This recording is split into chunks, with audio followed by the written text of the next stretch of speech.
1340 96.5 KVGC. Good morning, everyone. Welcome to a Gold Country Thursday. Time for a look at the news for a Thursday, the 23rd day of May for 2019. Wow. The Memorial Day holiday is staring us down here this morning. Well, education in Amador County still faces the need for some cost cutting, according to a report from an outside advisory firm. At the Amador School Board meeting last night, the Fiscal Crisis and Management Assessment Team gave a fiscal projection report. While the projections do show the school district moving from a deficit to a surplus in the upcoming 2021 budget year, the district will not have enough of a surplus to restore the district's reserves to their required level. The situation is tougher for the County Office of Education, which is projected to continue to run a deficit in the next 2 fiscal years.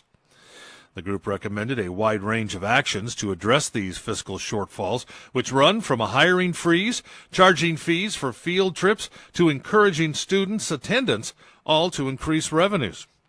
The report recommends the closing of the Shenandoah Valley Charter School, citing the enrollment decline at the school as a factor in the Office of Education's fiscal problems. If the fiscal shortfalls continue, the state can step in to take over the administrative duties from the local officials. The fiscal issues are playing out against a backdrop of conflict, as 4 of the 5 school board members all face recall efforts. Well, meeting in special session Tuesday morning, the Amador County Board of Supervisors have extended the county's ban on industrial hemp. The board first approved an urgency ordinance putting the ban in place back in April. Well, Tuesday, following a public hearing, they unanimously approved extending the ban for an additional 10 months and 15 days, or until April 5th of 2020. The board again cited the original reasons for the ban, including the difficulty telling industrial hemp from recreational marijuana form of the plant, potential nuisance impacts from the smell, and uncertainty over the state's regulation of the crop. Now, the board did hear from one local businessman interested in pursuing hemp for medicinal oils. Board members did seem open to revisiting the issue if opposition from residents could be addressed and the state implements its own regulations. And the Ione City Council moved through a number of items of city business at their meeting Tuesday night. The council approved a resolution designating Fairway Drive to receive repairs funded from SB1 gas tax money. The city says it will receive around about $133,000 from the tax increase next year.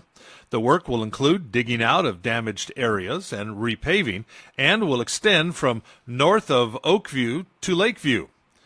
The council also appointed Rodney Plamondon and Dan Traxler to fill vacancies on the city's Park and Recreation Commission. In other business, the council passed a resolution setting the city's maximum contributions for health care benefits and discussed the establishment of an employee handbook. And in preparation for the upcoming fire season, the Amador Eldorado CAL FIRE unit is fully staffed all fire stations. As of this week, River Pine Station 30, Pine Grove Station 80, Camino Station 20, and Pilot Hill Station 70 have all opened. This in addition to Cameron Park, Buena Vista, Dewdrop, Sutter Hill, and El Dorado that have already opened. Now, as CAL FIRE continues preparing for the 2019 fire season, they ask that you do the same. Take advantage of the current weather and finish outdoor projects. The perfect time to complete defensible space around your home and property. Now, also remember, you do need a valid burn permit from CAL FIRE to burn any pile. A pile of any size needs a burn permit. So as we continue to get ready for wildfire this summer, be prepared for the upcoming threat. Find out how you can be more prepared at readyforwildfire.org. And the Amador County Fair Commercial Wine Competition Best of Award winners have been announced.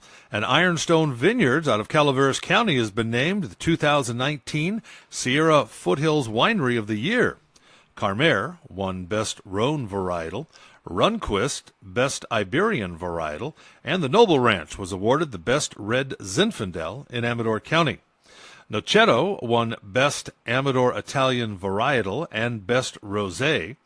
Jeff Silo Estate Winery of El Dorado County was awarded Best White Wine. The dessert wine was an Orange Muscat from Bella Grace, and the Best of Show Award and Best Red Wine Award went to Ironstone Vineyards with their Petite Syrah. All of the winning wines will be available to taste Friday evening of the Amador County Fair during the Fair Foundation wine tasting. Tickets to the wine tasting event are available $42 online at AmadorCountyFair.com. And if you were holding out hope Highway 4 would open this weekend, well, Caltrans confirms it's not happening. While crews have been working since the beginning of April to clear mountain passes, new storms over recent days have forced the diversion of equipment to lower elevations to plow new snow. Teams are now running 2 shifts a day in order to fast-track snow removal. While much of the snow has been removed, there's more snow in the forecast. In addition, Caltrans must assess the roads and determine if there's any damage. If you're wondering when the highway will reopen, well, Caltrans says the estimated time of opening dependent on the progress to remove remaining snow from the route and the completion of any repairs needed to fix damage to roadways, guardrails, culverts, drains, and signs due to damage from rock slides, trees, snow, and ice. The snowpack over the winter was at 161% of normal. Because of the high snow drifts up to 25 feet at higher elevations, the snow's been slow to remove. Now, while most days a crew's able to clear about a half a mile, this year it was as little as a tenth of a mile at times. And that's a look at local news on this Gold Country Thursday morning from the KVGC News Center. I'm JD. And I'm Jim Geedy reporting. Remember, for the latest news, traffic, and weather 24 hours a day, to visit our website. That's kvgcradio.com.